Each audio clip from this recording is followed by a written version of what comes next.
ল্যাপটপটা দিতে হবে মিনিমাম 2 থেকে 2.5 লক্ষ টাকা, এর কমে হলে হবে না। তখন আমি বললাম যে দুলা ভাই আপনি এখন ল্যাপটপ চাইতেছেন এই ওনার ছেলের জন্য, তো ঠিক আছে আমি আনবো। তখন আমি 70-80 হাজার টাকাতে একটা ল্যাপটপ আনি। আনার পরে ওনাকে যখন হ্যান্ড ওভার করি উনি এই ল্যাপটপটা ছুঁড়ে ফেলায়, উনি এটা নিবে না। তখন আমরা নিরুপায় হইয়া আমরা ল্যাপটপটা আমি নিয়ে আসি, উনি এটা তখন গ্রহণ করেনি, কারণ উনি বলছে যে 2 থেকে 2.5 লক্ষ টাকা দিয়া ওনার জন্য ল্যাপটপ আনার জন্য। আচ্ছা, তারপরে যখন আমরা বাড়ির কাজ শুরু করব তখন উনি আমাদের বিভিন্নভাবে দলীয়ভাবে হয় না চাপ প্রয়োগ করে তাকে ঠিকাদারি কাজটা দেওয়ার জন্য, সম্পূর্ণ বিল্ডিংয়ের ঠিকাদারি কাজটা তাকে দেওয়ার জন্য।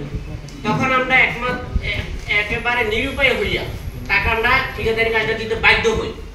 বাধ্য হওয়ার পরে যখন 2-3 মাস কাজ শুরু করা হয় তখন সে দেখি যে নিম্নমানের সামগ্রী দিয়ে সে কাজ করতেছে, কারণ আমাদের কাছ থেকে নেয় সে সলিড টাকা, এক নাম্বার মালের টাকা, সে আনাইলো নিম্নমানের মাল দিয়ে কাজ করতেছে। তখন আমরা আমাদের স্বাভাবিকভাবে লাগবে, আমরা অনেক পরিশ্রমের টাকা, অনেক বিদেশ দীর্ঘ আপনার 2017 সালে আসছি, মানে আমি দীর্ঘ 17 বছর করার পরে বিদেশ করার পরে আমি বাড়ি করতে আসছি। তখন তার কাছে আমরা কৈফিয়ত চাই যে কি ব্যাপার আপনি এই ধরনের মাল কেন আপনি ইউজ করেন। তখন সে তার সাথে আমার সাথে কথা কাটাকাটি হয়, এক পর্যায়ে তাকে আমরা অব্যাহতি দেই ঠিকাদারির কাছ থেকে। যখন ঠিকাদারির কাছ থেকে অব্যাহতি দেই তখনই সে আমাদের পিছনে লেগে যায়। যত প্রকার হ্যারাসমেন্ট আছে, যত প্রকার, ঠিক আছে, এই হ্যারাসমেন্টের কোনো সীমা রেখা নাই। হ্যাঁ, তারপরে যখন আমি বিদেশ চলে যাই তখন যখন তারা আমি তখন এখানে 12টা-11টা বাজে দেশে, বাংলাদেশে, আমার ওখানে তখন 4টা বাজে। আমার এখান থেকে ফোন যায় যে তার সেই সন্ত্রাসী বাহিনী নিয়ে আমার বাড়িতে হামলা করছে, ভাঙচুর করছে এবং 27টা পাইলের রড নিজস্ব লোক দিয়ে সে কাটিয়ে ফেলাইছে।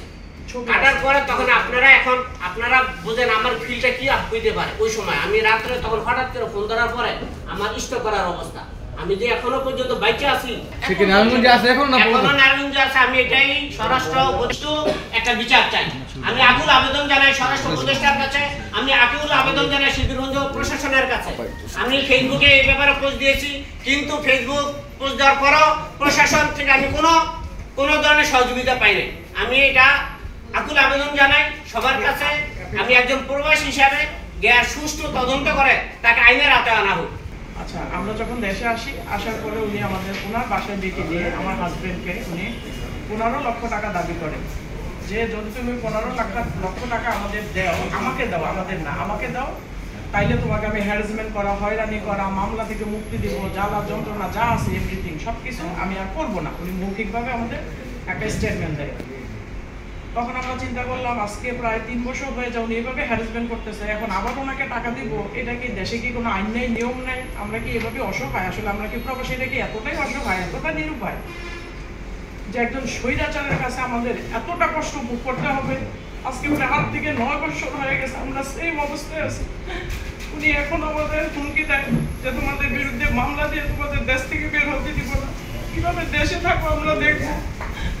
আমি ছোট বাচ্চা নিয়ে আমি দেশে এসেও শান্তিতে থাকতে পারি না ওনার অস্থিরতার কারণে, ওনার হুমকি ধামকির কারণে। আমাদের রাত্রে কাজে আপনি অনেক টেনশনে, অনেক অস্থিরতায় যে কি হবে, আমরা কি আদৌ বেঁচে থাকবো, আমরা কি আমাদের স্থানে যেতে পারবো না, এখানে আমাদের শেষ জীবনযাপন এখানে উনি শেষ করে দিবে।